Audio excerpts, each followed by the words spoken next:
What if I told you there are 4 questions that you could ask your spouse that would deepen your connection on a weekly basis? Hard to believe, right? Well, I knew that not talking to each other wasn't working for Russ and I, and thankfully the counselor came up with some really neat ideas that I want to pass along to you. If you're looking forward to this video, give us a like, subscribe, and hit the notification bell for a new video every Wednesday. So what are these magical questions that deepen your connection? Let me tell you first why we actually put them into place. I grew up running away from conflict, so any sense of having a hard conversation, I would just shut down. Eventually, the relationship was going to shut down. I'm not going to get married until I'm sure that nothing else good can happen in my life. This has been one of the best exercises, especially for somebody like me who wasn't used to communicating and didn't know how to communicate my feelings. What we've got here is failure to communicate. The hardest things I've had to learn in marriage, because when there was conflict, I typically in past relationships just ran away. Not something I want to do in marriage. How do you deal with the difficult conversations? Well, the weekly check-in is broken up into 4 parts. We used to only cover 3 parts, but stay to the end and I'll tell you this 4th question our counselor added that really made a difference for us and helped us really be encouraged. The first question is to review our schedule. What does your schedule look like for the week? Who are you meeting with? What do you have personally? What goals do you have? Do you have any dinners scheduled out? Then this way, we can actually plan around each other's schedule. It's like this new schedule's totally confusing. Or make sure that if Russ does have a business dinner, that I'll make time to go out with my girlfriends. Or I'll schedule some time to be working the same time he's at a business dinner. If he has a big meeting, I like to know because I put it on my calendar and I send him a text right before the meeting letting him know that I'm praying for him. It just helps us know what each other is going through during the week and helps us stay connected even though we both live very busy lives. The second question is hopes and dreams. Now, some people are like, hopes and dreams? Why would you talk about that every week? Like, how much can they change? And I was kind of surprised. They do change a lot. And the way we came about this was Russ had read a book, The Dream Manager. And in this book, it's mostly for businesses, for owners to really take care of their employees. And the way the Dream Manager suggests you do that is by making them and helping them make their dreams come true. So Russ thought, well, this is a good practice to do in our marriage. One morning he sat me down and he was like, okay, list out your 10 top hopes and dreams. And I'm like, okay. And I wasn't even sure I had 10. So we started going through them, and at the end he goes, okay, now go ahead and rank them. And I'm like, rank them? And he goes, yes, if we could only do the top one, which would it be? Now I had put things in there like maybe a new car, a new house, but ironically, my number 1 dream was for him to go do CrossFit with me. And that was probably his nightmare of a dream. He had played football growing up, and that was the last thing he wanted to do, was to do more cleans than squats. But I really wanted to work out with him. So one of the important parts of the hope and dream is to execute on it. After I had mentioned this CrossFit dream, he came with me, and you know, he's an athlete, so I'm thinking he doesn't need that much special attention, but the coaches were spending a lot of time with him. And I finally turned around, and if you don't know what CrossFit is, it's a group exercise where we're all doing the same movement. Yet Russ, in the back there, is doing his own workout. And I'm like, look, the whole point was to do this together. And if you're going to be off there in the back doing your own workout, then you're fired, which was music to his ears. Obviously, I didn't want him to be a part of the hope and dream of mine if it made him miserable. So that just didn't align with how he works out, so I had to let that one go. So move on to the second dream, right? But anyways, back to the list out your dreams, even if you don't have 10. I mean, list out your top 3 and then rank them. So the CrossFit dream was my dream. So Russ's dream was to own a beach condo in South Florida. And what was really interesting is when we started to execute upon that dream, we did not have the finances to, but we just We went out and searched and looked and found like the condo we would actually purchase and find out how much, what needed to be put down as a deposit, all of that. And when we ran the numbers, it wasn't as big of a financial win as we thought it was going to be. Doing this on a weekly basis has shifted some of our dreams. It's also helped us know exactly what our partner is either hoping for, is struggling with. So it could be something as small as losing 5 pounds that week or wanting to purchase some new camera equipment. Sharing those hopes and dreams every week keeps you in tune with each other's heart. And I just love the question of asking each other our hopes and dreams. Now, this prepares you for the third question, because the third question is hard. To choose who we let into our weird little worlds. You're not perfect, sport. And let me save you the suspense. This girl you met, she isn't perfect either. And it requires you to be emotionally safe. And you're like, emotionally safe? I've never heard that. Neither had I. Emotionally safe means that you are not going to be defensive. You are not going to be critical. You're not going to show contempt while they're talking.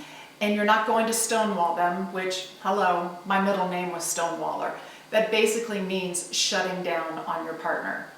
What does it look like? If I have something I need to share with Russ, he pretty much on that third question asked me, have I done anything to frustrate you? I have thought through my response to make sure that I own as much responsibility of it that I can. And so my response is, yes, this particular week when you came home, this happened and then this happened and your response was very hurtful. And the whole time I'm sharing this story, he's not cutting me off. He's listening, and then he repeats back what he thinks he's heard to make sure that he didn't misinterpret something. Now, I'm telling you guys, as corny as that feels, we actually did this exercise at the Gottman Institute training, and I'm telling you, it is powerful. I do acknowledge how formulaic it is, but please, please, please try this before you diss it away. And we have a really special download that I will give you that Russ wrote up. So in case you think, okay, men are not going to do this, Russ wrote up the weekly check-in. I'll have the link in the description below. Again, the third question is, have I frustrated you? I share what Russ has frustrated me with. He listens. He repeats back what he thinks he heard. And then he does the most important thing that has really shifted and changed our marriage. And this didn't happen until 2 years ago. He empathizes. And this whole time, he always thought empathy was having my exact feelings for a situation. When in fact, empathy is finding a situation in your own world that you can relate to that person. So a perfect example is, I could have been upset with him over something that I felt ignored by. He knows he didn't ignore me, or none of that had happened in his mind. But he is believing that I truly was hurt, that my perspective was that he was ignoring me. And that simple difference when discussing an argument has shifted everything for us. Because now I'm not as defensive. The minute he empathizes with, wow, I'm really sorry you got hurt. I can see how that hurt you. I relax, my defenses go down. I'm not ready for a verbal fight.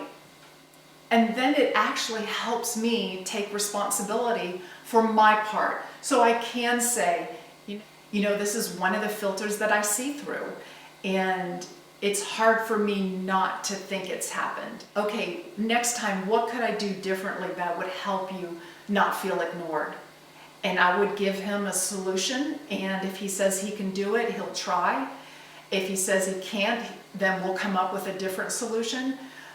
But here's an important note, ladies. I think we get tired of repeating the same thing over and over. But one thing I've learned is it takes practice. It even takes practice for them to implement something new.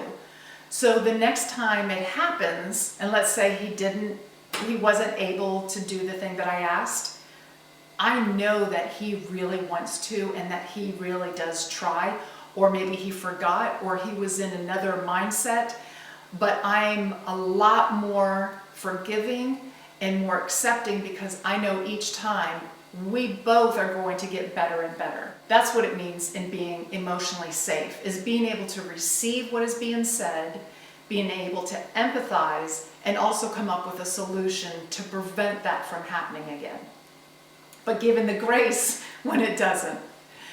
Now, the last question is something we didn't ask for years, but the counselor said, you're doing such a good job at checking in, but much as you break apart what's frustrating you guys, you end this conversation with what's working and pick it apart just as much as you pick apart what's bad. Now, it's easy, right? It's so easy to pick apart what's wrong. Try picking apart something that's gone right. It's a really interesting conversation.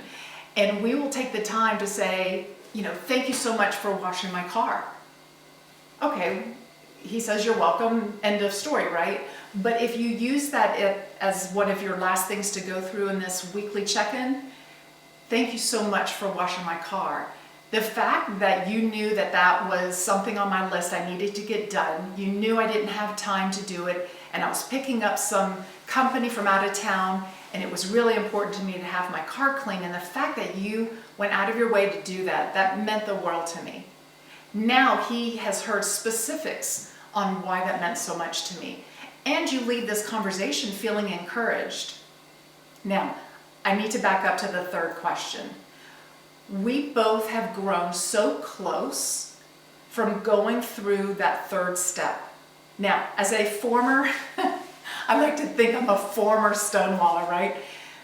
From a former Stonewaller's perspective, I never dreamed that we could feel closer after talking through an argument because it had never been modeled for me. I used to not know how to do it, but being in counseling for 17 years, I have learned so much, and my desire in putting this stuff on YouTube, because who wants to put their marriage junk on the World Wide Web, is that it will help you prevent from making the same mistakes we did. We stayed so quiet about our frustrations for years, and that resentment, as you know, only increases over time. Take the download, review it, and take it step by step. And if you ever have any questions, always reach out to us. We're here to support you. We want to see your marriage thrive. And leave us a comment if you've done the weekly check-in and how it went. Thank you for watching. Give us a like if you like this video. Subscribe and hit the bell to be notified for our next video on Wednesdays. Thanks so much for watching. Bye-bye.